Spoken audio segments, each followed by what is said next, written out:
হারিয়ে যাওয়া মানুষগুলোর মূল্য মনে হয় এই পৃথিবীতে সব থেকে বেশি হয়ে থাকে তার প্রিয় মানুষের কাছে। ঈদের নাটকের দুনিয়ায় আবারও আসছে এক নতুন চমক।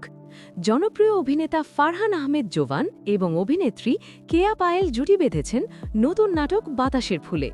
তবে এই নাটকের সবচেয়ে বড় চমক, এখানে কেয়া পায়েলকে দেখা যাবে একেবারে ভিন্ন এক পাগলি চরিত্রে।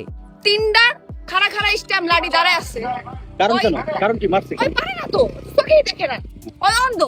যা ইতোমধ্যে দর্শকদের মধ্যে ব্যাপক কৌতূহল তৈরি করেছে।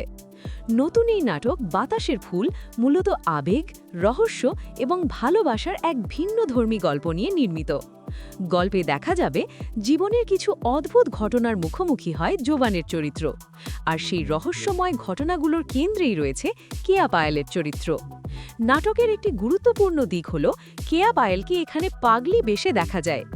উস্কো খুস্কো চুল, অদ্ভুত আচরণ আর রহস্যময় উপস্থিতি সব মিলিয়ে তার এই লুক দর্শকদের মাঝে ইতোমধ্যেই আলোচনার ঝড় তুলেছে। এমনকি জোবান নিজেও বলেছেন, এই নাটকে পায়েল একটি খুবই চ্যালেঞ্জিং চরিত্রে অভিনয় করেছেন, যা যে কোনো অভিনেত্রীর জন্য কঠিন একটি কাজ।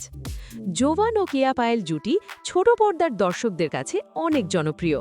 তাদের অভিনীত অনেক নাটক আগেও ইউটিউবে ভাইরাল হয়েছে এবং দর্শকদের ভালোবাসা পেয়েছে। আর এবার যখন কেয়া পায়েলকে একেবারে ভিন্ন একটি পাগলি চরিত্রে দেখা যাবে, তাই স্বাভাবিকভাবেই নাটকটি নিয়ে দর্শকদের আগ্রহ আরও বেড়ে গেছে। সব মিলিয়ে বলা যায়, ঈদের এই নতুন নাটক বাতাসের ফুল হতে পারে এবারের অন্যতম আলোচিত নাটক। এখন দেখার বিষয়, এই রহস্যময় গল্প আর ভিন্নধর্মী চরিত্র দিয়ে জোবান ও কেয়া পায়েল কি আবারও দর্শকদের মন জয় করতে পারেন? আপনি কি অপেক্ষা করছেন এই নাটকটির জন্য? কমেন্ট করে অবশ্যই আপনার মতামত জানাবেন।